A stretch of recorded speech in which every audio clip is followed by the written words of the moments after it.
Okay, assalamualaikum and good morning. So welcome back.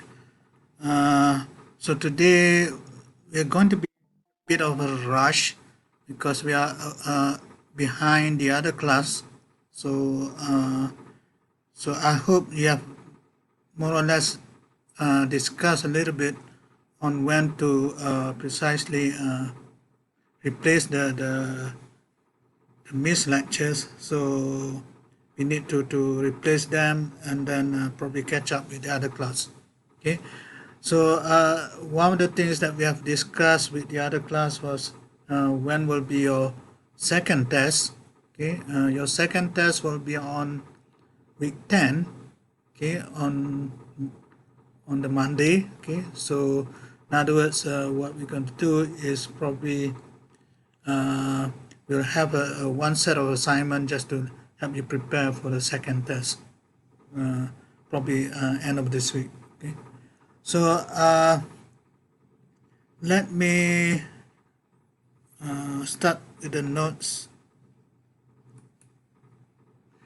So today, yesterday, okay, the day before, we have gone through eigenvalues and eigenvectors for matrices. So today we're going to see, and then from those, from the eigenvectors, for example, you can set up a procedure to diagonalize matrices.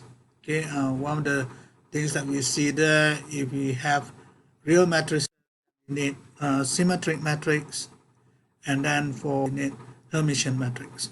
So I hope more or less that was pretty well understood. I will be putting up the notes later on when I finish, probably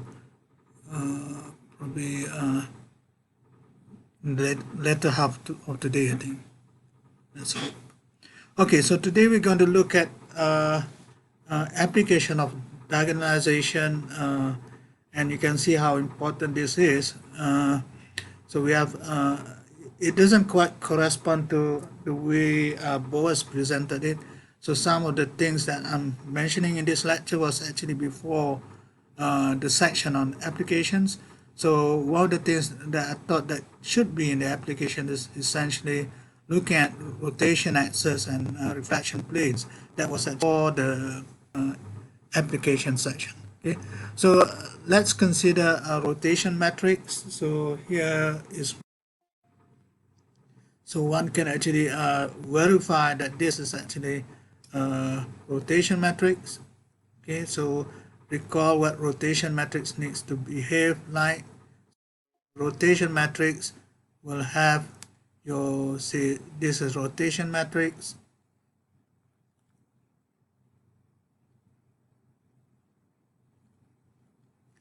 then your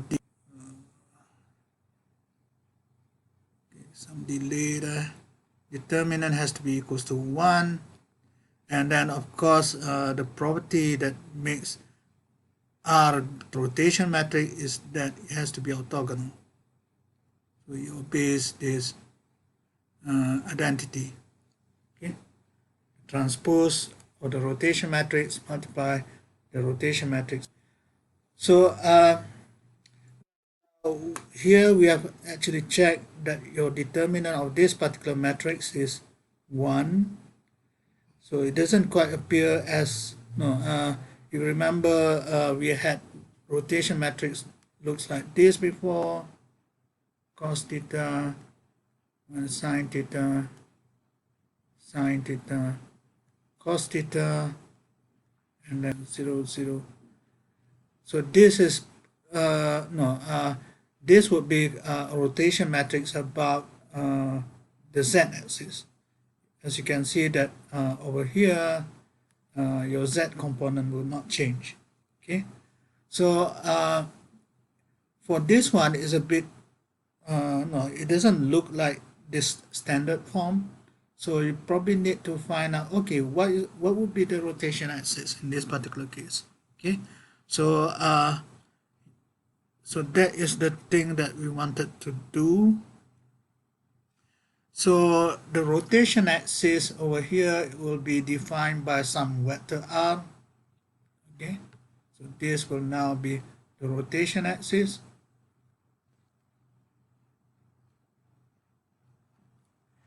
And what happens for rotation axis, any points on the rotation axis will not be changed under the rotation itself. So in other words, if I really want to find what is the rotation of, no, what is the axis of this particular rotation, where is my cursor? Okay. What is the particular axis for this rotation matrix?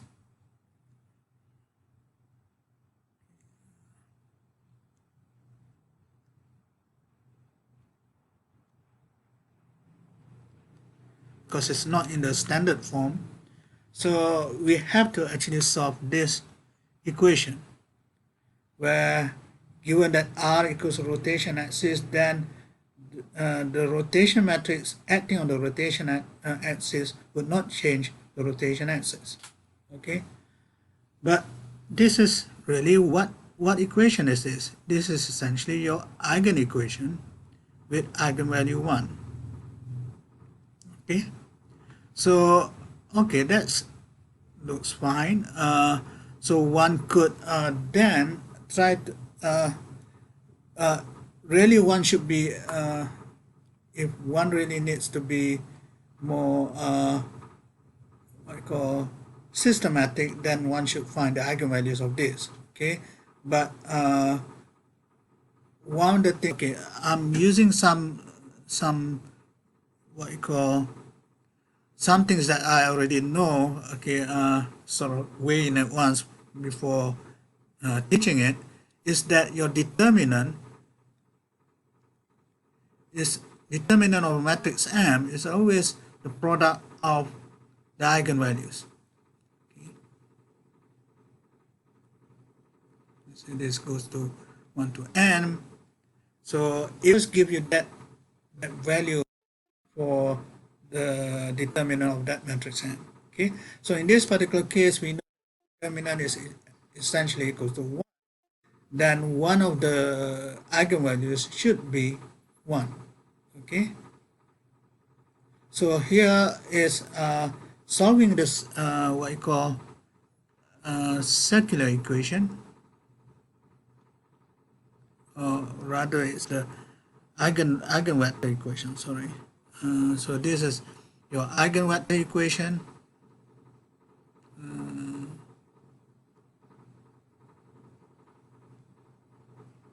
Where you substitute this to be minus lambda here. So this is minus lambda and this is minus lambda. And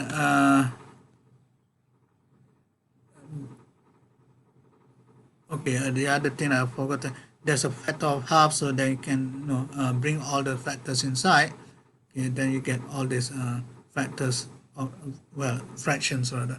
Okay, so one could now try to solve for what this r is supposed to be by trying to find this vector here. Okay, so over here you probably get some similar equations given the fact that you have a 3 by 3 matrix and the eigenvalues should be in some way degenerate in this particular case. Okay, so this is with some foresight, of course, and one could actually try to solve this for particular x1, y1, and z1. And in this particular case, we can actually choose x1 equals to 1 and z1 equals to 1 and check whether this will actually satisfy this particular equation, and also y1 equals 0. Okay, so in other words, what happens there, you find that, okay, this is would be our axis of rotation given that particular. Okay, and if you really want a normalized vector, then you just simply normalize it by dividing by the norm. Okay, So okay, now as I said just now, usually there is no the eigenvalue 1 has this degeneracy. So if possible, one would like to see what are the eigenvectors that correspond to the eigenvalue 1. Okay, so another way to find this is essentially to use the fact that the eigenvectors are why is it moving that way? That's sorry about this. The eigenvectors are going to be having the same value of lambda equals to 1, but you have different solutions to it. As you can see from this set of equations, there can be many possibilities. Okay, so so one way to actually look for it is to recall the fact that eigenvectors in general can be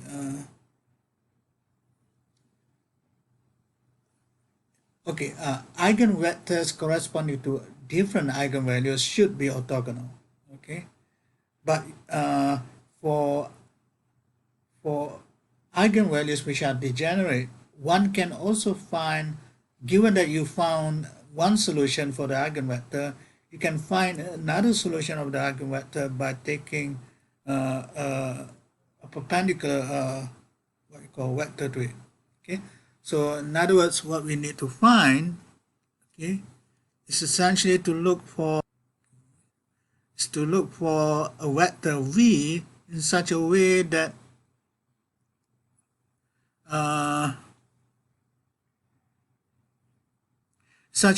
you have this property of orthogonality between the original choice, which is given by u earlier, and then with another vector which will have to obey the orthogonality condition, u dot v equals 0. And then you find that this would be the eigenvector that's going to be possible. Okay. And again, since it's a 3 by 3 matrix, then you should find another eigenvector, 3 by 3 matrices. Then given that you have already found u by choice, and then you found v by orthogonality, then given that you have these two vectors u and v, another orthogonal vector to u and v would be u cross v, and that can be easily done, and you can find this. Okay. Now let's just eigenvectors and then try to rearrange it in terms of the diagonalization matrix. Remember, diagonalization matrix involve your eigenvectors being written in a column fashion. So let's say this is the C, then you have one eigenvector here, another,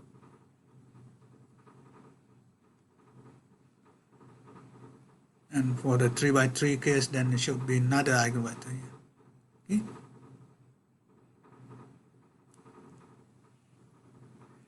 So let's see whether this will actually diagonalize your matrix A.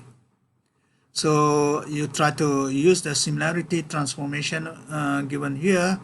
So you multiply C inverse in front of A, C from the right, and you found that it's not quite diagonal.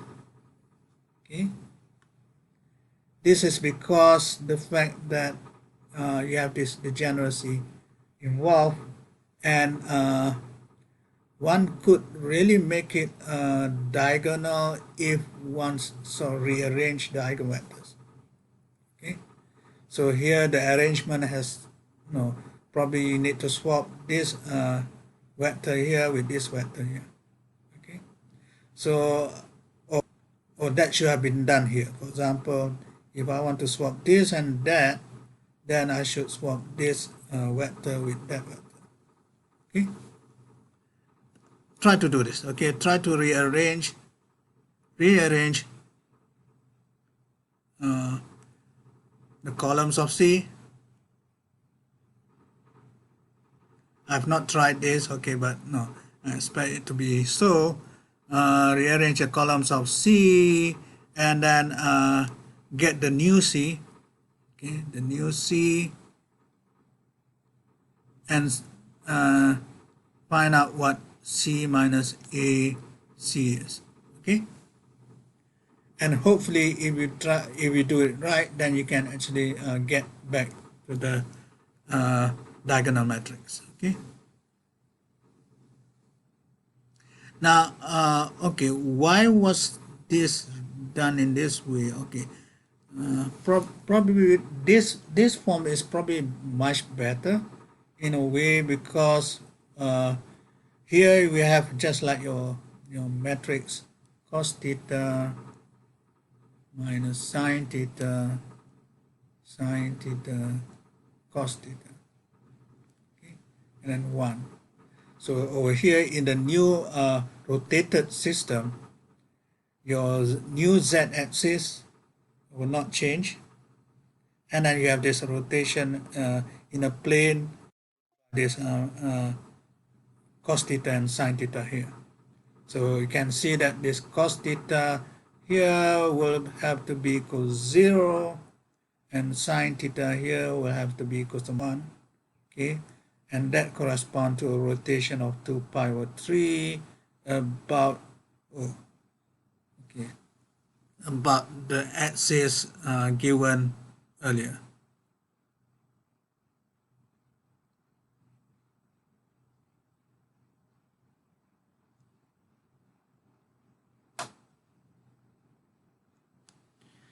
Okay, right. Let's now consider a different orthogonal matrix. Previously, we had your rotation matrix because we can check the determinant to be equals to 1.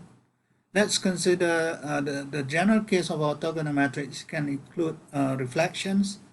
And in that particular case, then you will need your determinant to be minus 1. So because there's a reflection.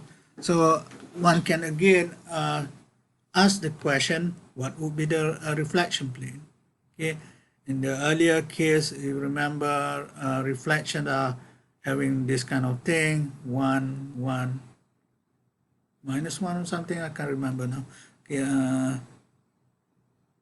yeah, you can check back. Okay, check back your earlier reflection matrix.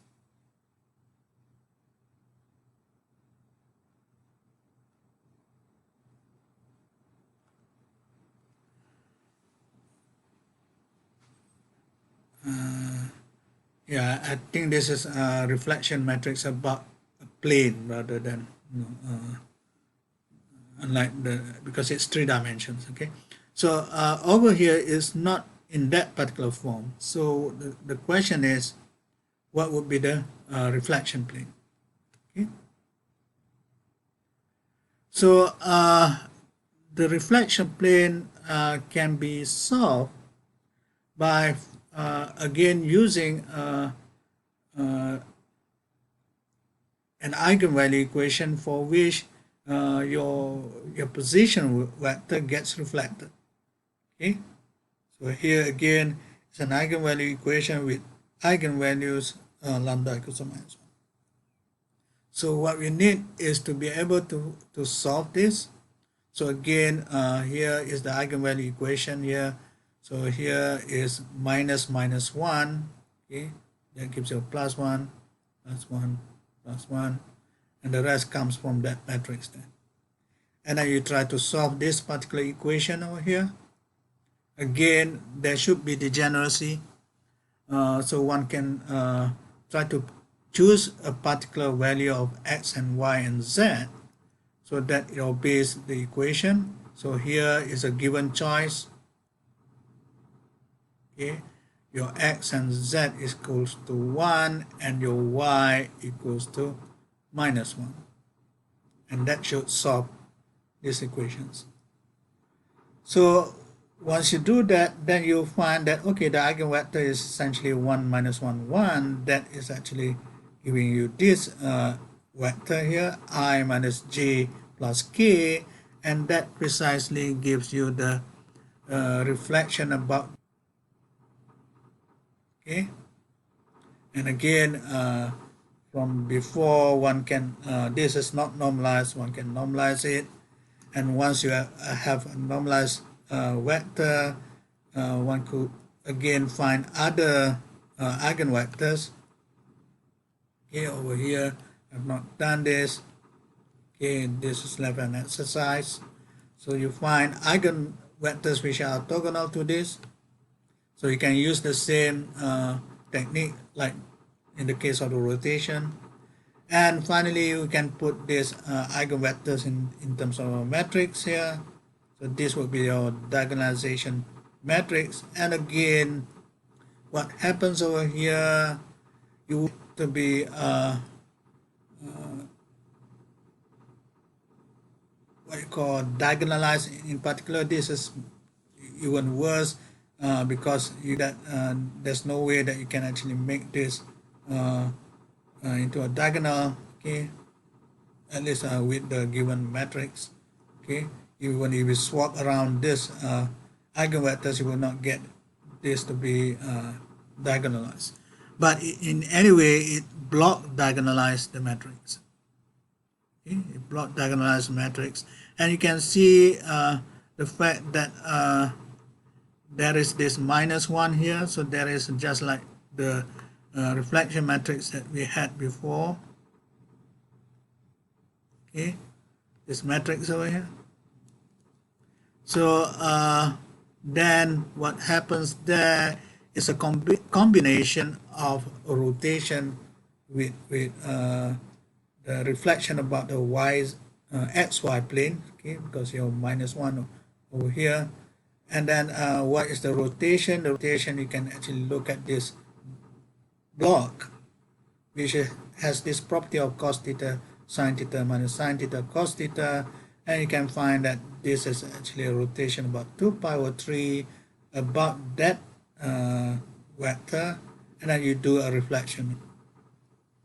Okay, right, so that is one application. So you start, you can take any orthogonal matrix to find out what their rotation axes are or what their reflection planes are. Okay. Another important application is to look at how to define functions of matrices, particularly powers of matrices. Now, if one looks at the, I think there was one example before when we did all this, I think rotation matrix, if I'm not mistaken. One can form the exponential of this rotation matrix, and then what one realized there is the fact that your matrices, the powers of the matrices can be computed in a straightforward fashion, but what is needed that the powers of matrices somehow repeats periodically. Okay, so when you take the powers of m, for example, then it will start to return to the original matrix m. Then you can start collecting terms together, and then you'll be able to write your expression just like your power series. So what if you find really this periodicity, and how should one treat the powers of matrices? Well, the best thing is to again is to look at the matrix whether it can be diagonalized or not, and if it can be diagonalized, then we find the diagonal matrix through using the eigenvectors, okay, to form the diagonalization C, okay, and then when you re-express this in terms of the diagonal matrix, one has this equation which one can invert back to M. Okay, so M would be just C times D times C inverse. Now one can start to do say the powers easily, because why? M squared, for example, would be what? Would be C D C inverse times C D C inverse. But then you can see that, okay, this starts to becomes the identity matrix, and then this will multiply with that to give you a D squared. Okay, so you can generalize that. Okay, and I can start to be able to find your powers of matrices M if it's been if it's diagonalizable. Then I can just rewrite it in terms of this, where if this is the power of n, then you just need to take the diagonalized form of the matrix by that the same power. Okay, and then you just multiply C and C inverse again. So this is quite convenient, so you don't rely too much on the periodicity of the multiplication of m. Okay, oops, why is it? Okay, so what else? So generally, if you have a power series, then you can always use that technique again. So if f is a power can be expressed as a power series, then f of m, where m is a matrix, then you can always use that power series to replace your function f, and then you can use this f of d as a power series, and then you'll be able to get the function of m. Okay. Another important case where you do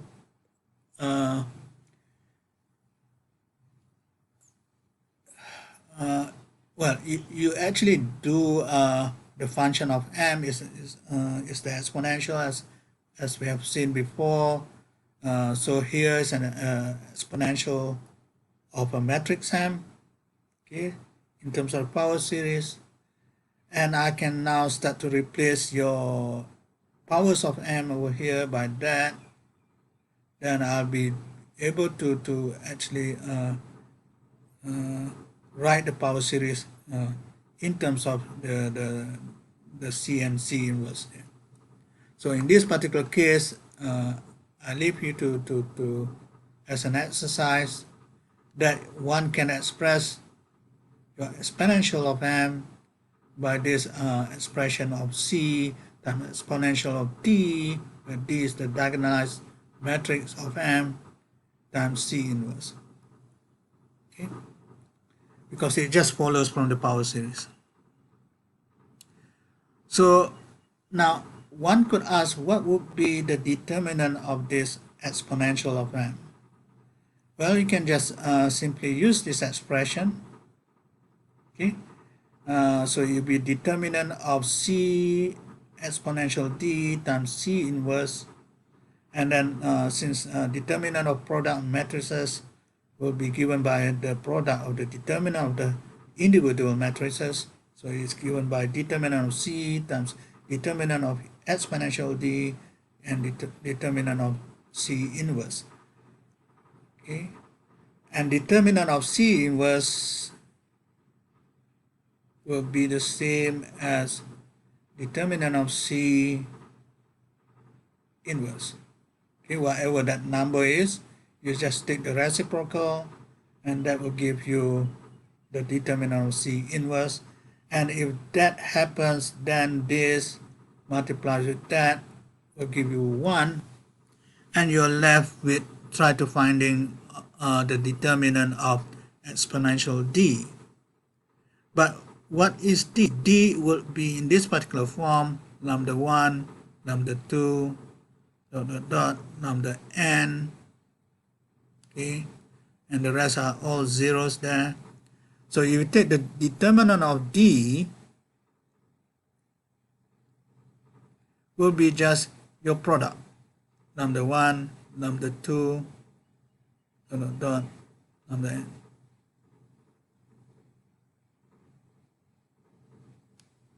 Okay. So, okay, I've done a different thing. So if you try to find, since D is exponential, since D is diagonal, your exponential of D is also diagonal. Okay, so in other words, it would be just the product of the eigenvalues. Okay, the eigenvalues over here will be essentially your exponential of the eigenvalues. Okay, how to explain this? Since this is exponential D, then you can easily show that this will be in this form.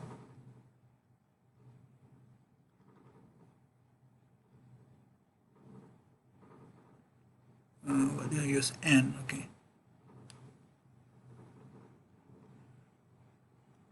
So in other words, taking the determinant of this exponential D will just give you this product, okay, which you can combine, because when you have a exponential of a particular number times exponential of another number, they will just add up. Okay, so they will just add up over here. And but what is lambda 1 plus lambda 2 plus lambda n? That is simply the trace of this matrix.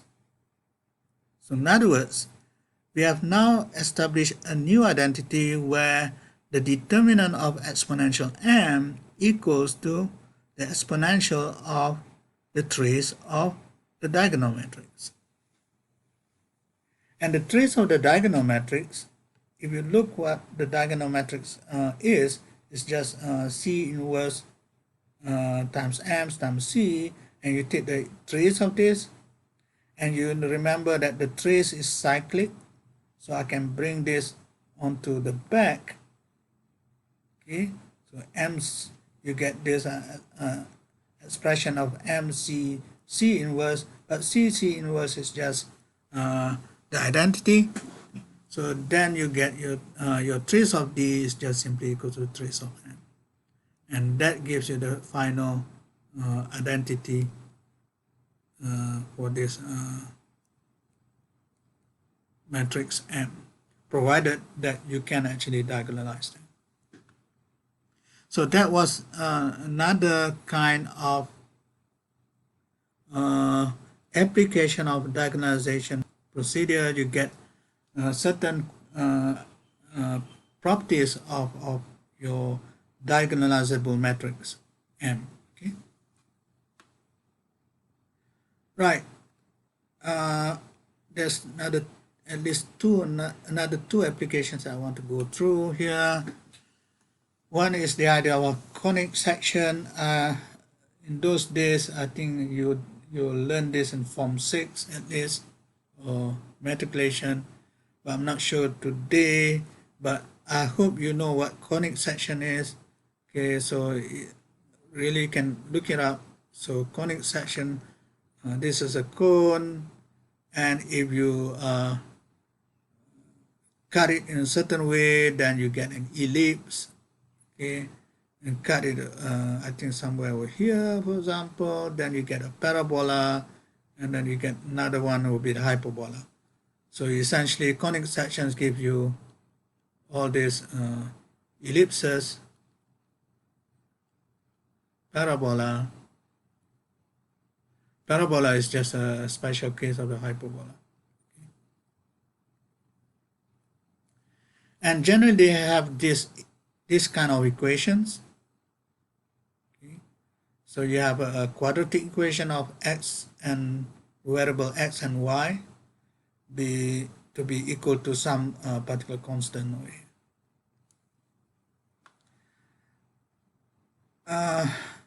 Now, why is this related to diagonalization is the fact that this equation can be written in terms of this product of matrices. So you have your x and y being quadratic, so you have your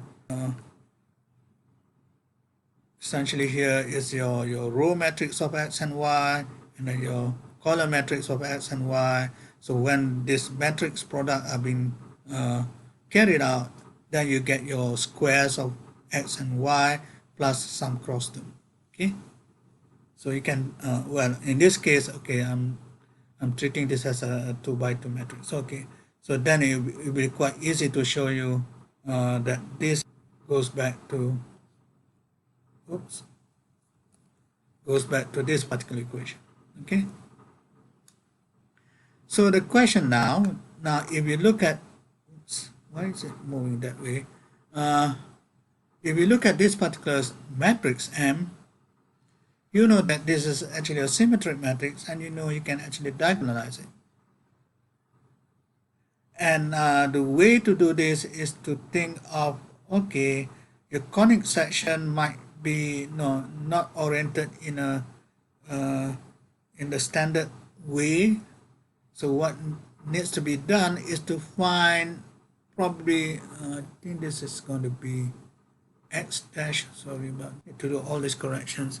So you find that if you rotate it to a particular new axis of x and y, then you will find that this particular matrix will be diagonalized, and then you get the standard form of a conic section.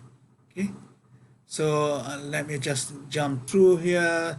Then the standard form should be something like this. And over here you can see that, okay, there are no cross term of your x dash and y dash. So this is the kind of thing that one would prefer to have. Okay, so let's consider an example here. Here's a particular conic section given by this, and this is your matrix M. And then again, one can diagonalize that using this eigenvectors of M. Please try to do this. I've not shown this on the notes, but you have to carry out the calculations yourself in order to convince yourself. So finally, if you diagonalize it, then you get this matrix of the eigenvalue 1 here and the eigenvalue 6 here. So in fact, you can actually find out what your eigenvalues are right from the start, but here, sorry, right from here, you can always try to find your lambdas here, so lambda 1 and 6 here, and then find the eigenvectors. Then you form this diagonalizing matrix here, and finally you get this particular form of the conic section. So conic sections are usually two-dimensional, so you have only two variables, but one can generalize this to 3 dimensions. Instead of a curve, like in the case of 2 dimensions, you will get surfaces, and they are called quadric. And again, one can always try to diagonalize those surfaces in such a way that there are no cross terms again. So here's an example over here. So I'm going to go very fast because I need to go to the other type of example. So there you have this matrix to give you this quadric surface equation. Find the eigenvalues here, and you find your eigenvalues over here using the characteristic equation. And then finally, one should be able to write your quadric surface in the new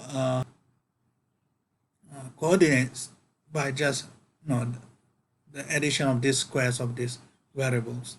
Okay, one could try to find out what the eigenvectors are and here is just working out. So please do check them. I think that's probably it for this one. Okay, now I can go to the last part of this applications, which is going to be one of the most to look problems in physics sometimes require a kind of diagonalization of matrices. So one of the things that one should, I'm not sure whether you have done classical mechanics. Okay, if you have done classical mechanics, you probably have seen some of this before. Sometimes what do? You look at a couple system. So here's a coupling of two masses. Initially, we take them to be equal.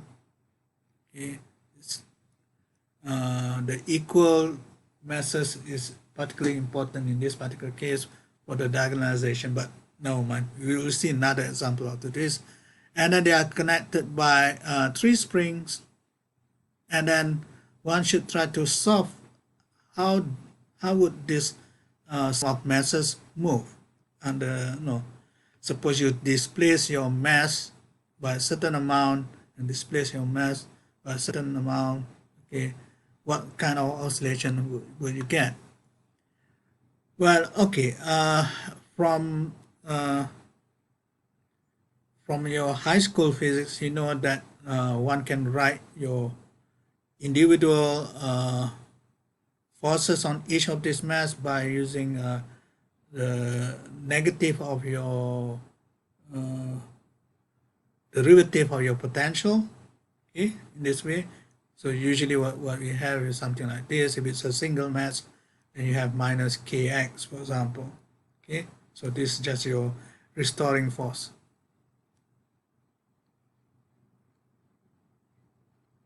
But now, given that you have two masses, then you probably need a little bit more work to do. So one actually try to label the displacement of each mass by different coordinates. So here we write it as to be x over here for the first mass and y for the second mass. And then one tries to work out what are the forces acting on this particular mass and this particular mass. Then you'll find that, okay, they will have to depend on both variables x and y. Okay? And what one can think of is to write them in terms of the potential first. Okay? So for example, over here, the first spring, will give you this particular potential, half kx squared. Okay, this is coming from this thing being integrated. Okay, you integrate that, you get your v. Okay, and then the last spring will give you the displacement of y. So that gives you a half ky squared. But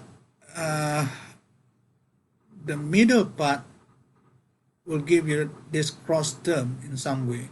Actually, this is not the right way to do it. One will actually try to see in terms of what are the forces acting on this particular m, what are the forces acting on this particular m. So here, these two springs will act on this. The forces from these two springs will act on this m, and forces from these two springs will act on this m. Okay, but the main thing is that there will be some cross term involved. Okay, so the cross term is coming from the difference of displacement between your x over here and your y over here. Okay, so that is coming from this part. Okay. So if you write down the equation of motion, so the equation of motion is just ma equals to minus f. Sorry, ma equals to f. The minus is coming from that. Okay. So so you get minus dv x over here. So you can calculate that, and the same thing for y.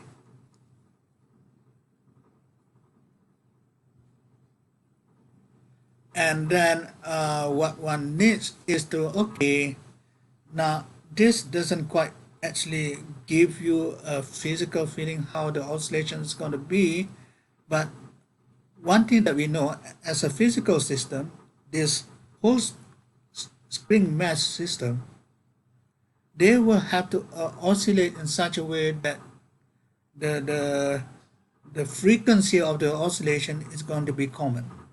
Okay, so in other words, there will be a common omega here that describe the whole system.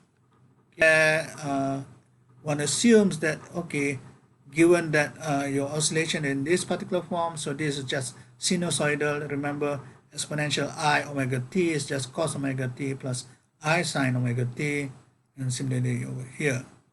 Okay, and then these are just the second order derivative that gives you this A equals to some proportional to minus x. Okay. So again, what one has is these two different equations. So one set of equations coming from here, another set of equations coming from the fact that we are using the idea that, okay, the oscillation made by the two masses will have to synchronize in some way that they have the same frequency. Okay. So we equate those two equations, those given by the first set and the second set, and then you get that. Okay, and here you can rewrite this set of equation into a matrix. Okay, so you get that. Okay, where lambda, I've defined this quantity here as a lambda, and this becomes like an eigenvalue equation.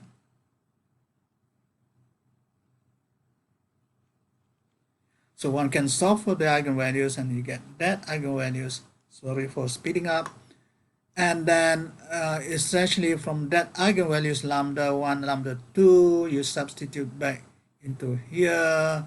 Then you'll be getting back your frequencies. So there, in this particular system, there will be two characteristic frequencies. One is given by omega 1 and one is omega 2. But again, that just tells you about frequency oscillation. How does the mass move? Well, in order for you to know how the masses move, you have to solve for the eigenvectors. Again, always I'm trying to do this very fast just now. This eigenvalues to eigenvector. So eigenvectors to eigenvalues.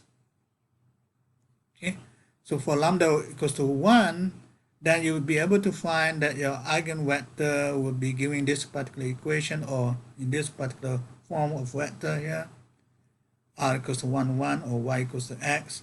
For lambda equals to 3, y equals to minus x, and r, or in terms of vector here, r equals to 1 minus 1.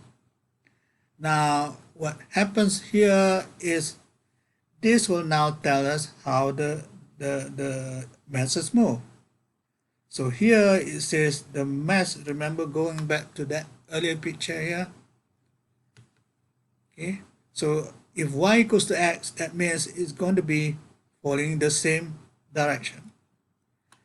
Okay, so in this particular case, the kind of direction corresponding to this lambda equals to 1 are just given by this or that, because they must be in the same direction. So you start having this kind of oscillation of the two masses. Are you seeing my hands? Because I cannot see. So you probably see the two masses are moving this way, or and then oscillating back that way. Okay. So that is for the first eigenvalue. The second eigenvalue, then you have your y equals to minus x. Then it becomes something like this. Here it will be something like this mass moves here, and then this mass I have to move in the opposite direction, or this mass moves here, and then this mass moves here. Okay? And these are what we call the normal modes of the oscillation for this particular system. The last one I want just to highlight it. One could actually introduce different masses here, different spring constants, but the problem is actually from the masses. Okay, so here you have three different masses. Here is 2m here, and here is 3m. Okay. Then what happens over here, you still can solve for eigenvalues. Okay, you write down your potential energy. The potential energy becomes that. And remember, we have all the different spring constants here. Okay, so you have to solve for what the potential is, and then solve the F equals ma equation, and then using the same technique that, okay, you must have the system to be oscillating with the same frequency because they are coupled to each other. So that means you have your omega coming here from just like before, and then again you set up the matrix. Okay, the matrix for these two equations are given here. And then you can solve for your eigenvalues again. Okay, so eigenvalues is again 1 and 6 frequencies. And once you have that, you can also find out your eigenvectors to find out the modes of vibration. Again, it is more or less the same thing because it's only one dimension. There's no other modes that you can actually find. Okay, but in higher dimension, it can be very complicated. Now, the thing that I want to highlight here is the fact that this matrix that you earlier in the previous case we diagonalized, you can see that this matrix is not symmetric. And this is because of the fact that you have your masses to be different. Okay. So in the book, which have not been able to finish this particular set of notes, in the book, you can actually change the variable from x to capital X, for example, y to capital Y, by absorbing some constant, usually involving the mass. Okay, and that would actually help to make this matrix to be diagonalizable or symmetric. Then you go back to the same theory. Okay, so in other words, over here, the only thing that's different here, you don't care whether you have a symmetric matrix because you can always solve for eigenvalues. And the eigenvectors, if you look, in this particular case, when it is not symmetric, the eigenvectors are not orthogonal. So that is one of the things that happens when you don't have a symmetric matrix. So there are a few more examples in the book about this oscillation system, which I hope you would try to read by yourself. I will try to include this in my updated notes later on. Okay, and then that will be it. Okay. Okay, right. Now let me go back to you. Sorry for rushing this part. So let me take the attendance first. And then I want to say something about your second test.